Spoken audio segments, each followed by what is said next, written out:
मेरा यही था कि आपने जो सत्र की रिकॉर्डिंग शेयर की अपनी यात्रा के बारे में, वो सुना था। तो अभी भी ये है सबसे पहले कि अभी भी क्रोध या ऐसा कुछ आता है क्या? ये सारी भावनाएँ आती है क्या? सॉरी फिर से बोलिए। स्वामी जी, आपकी यात्रा के बारे में सुना, जो वीडियो आपने शेयर किया था, तो प्रश्न मेरा ये था कि क्या अब आपको क्रोध आता है? या कुछ ऐसा आता है? एक मिनट। जिसको कि आमतौर पे बीमार समझा जाता है।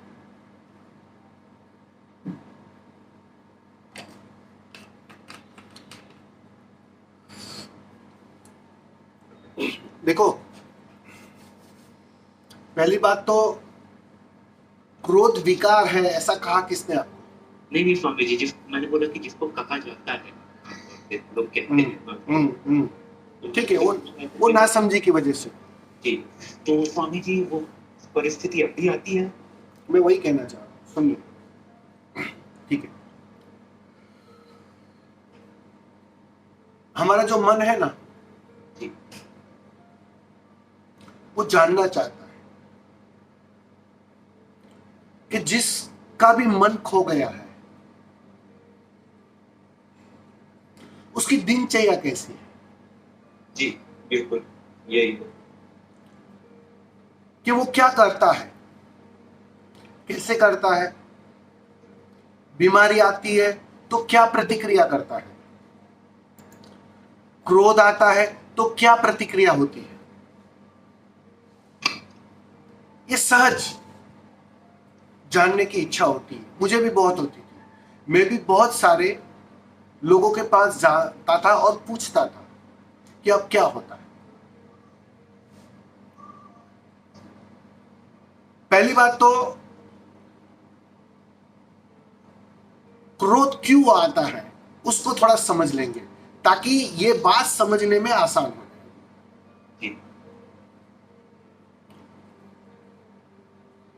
क्रोध का जन्म अहंकार की चोट की वजह से होती है। जब भी अहंकार को चोट पहुंचती है, मन विचलित हो जाता है, बेचैन हो जाता है। अब वह बेचैनी की ऊर्जा किसी भी रूप में फलित हो सकती है। उसमें एक क्रोध है, वो क्रोध के माध्यम से फलित होती है। ठीक है, अब हम बात कर रहे हैं उस व्यक्तित्व की जिसका मन खो गया, जिसका अहंकार खो गया। उसके साथ क्या घटना घटी? अब उसके साथ जो क्रोध फलित होता है ना, वो करुणावश होता है।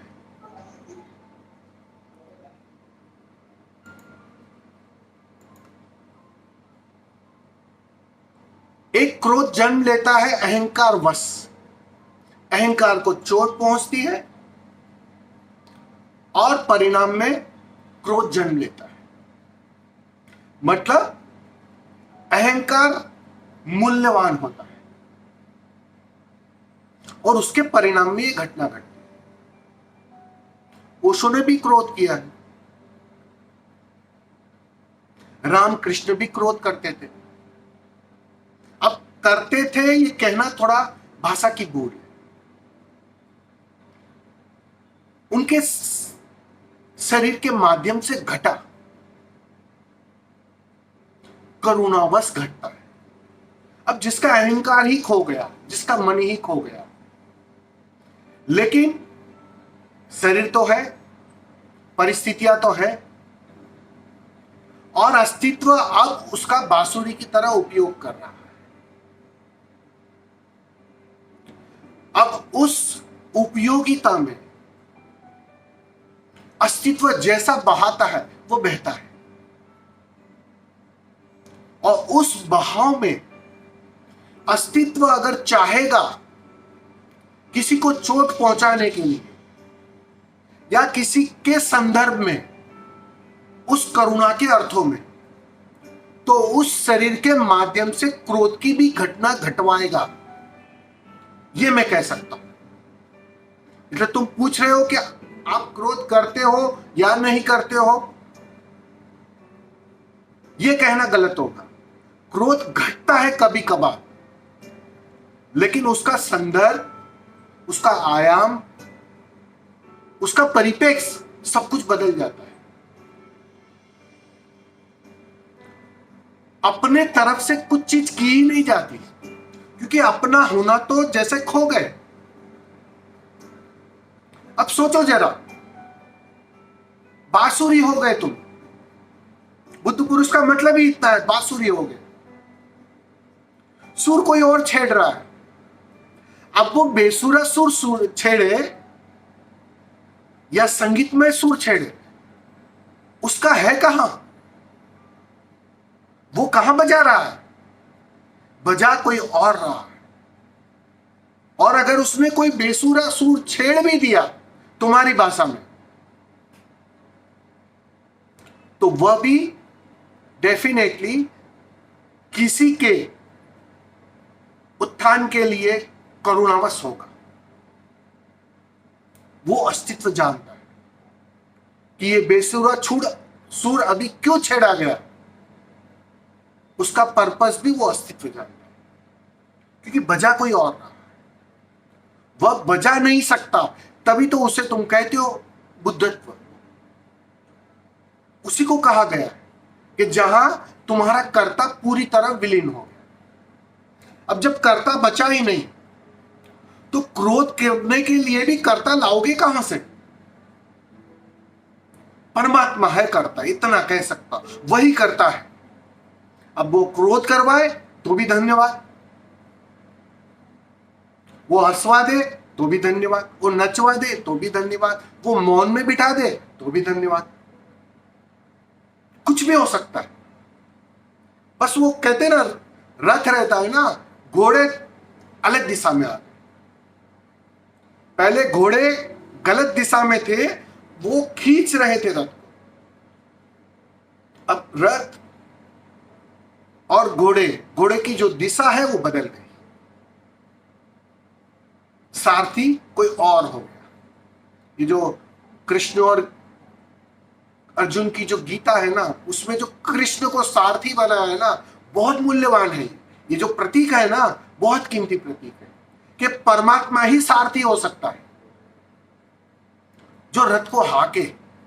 पहले तुम हाकते थे, तुम चलाते थे, तुम समझदार थे, तुम बुद्धिमत्ता से सब कुछ करते थे, और जाने अनजाने बेहोशी में कर्ता बने बने रहते थे। अब कर्ता गया। अब जब दिशा ही बदल गई, सारथी ही बदल गया। अब अर्जुन ना रहा सारथी, अब कृष्ण हो गए सारथी। फिर चिंता कैसी? अब अर्जुन को कैसे फिक्र कि रथ कौन सी दिशा में बहा जा रहा है? वो निश्चिंत है, अपने में मस्त है। अस्तित्व ने क्रोध की ऊर्जा भेजी तो अभिव्यक्ति वो क्रोध से कर लेगा। प्रेम की ऊर्जा भेजी, वो अभिव्यक्ति प्रेम से कर लेगा। नाचने की ऊर्जा भेजी तो वो नाच लेगा। इतना सहज वो हो जाता है। ये अंतर समझ में आया ना? ये तो एक प्रश्न उसी में इसलिए कभी कभी हो जाता है क्रोध। चिंता मत करना तुम।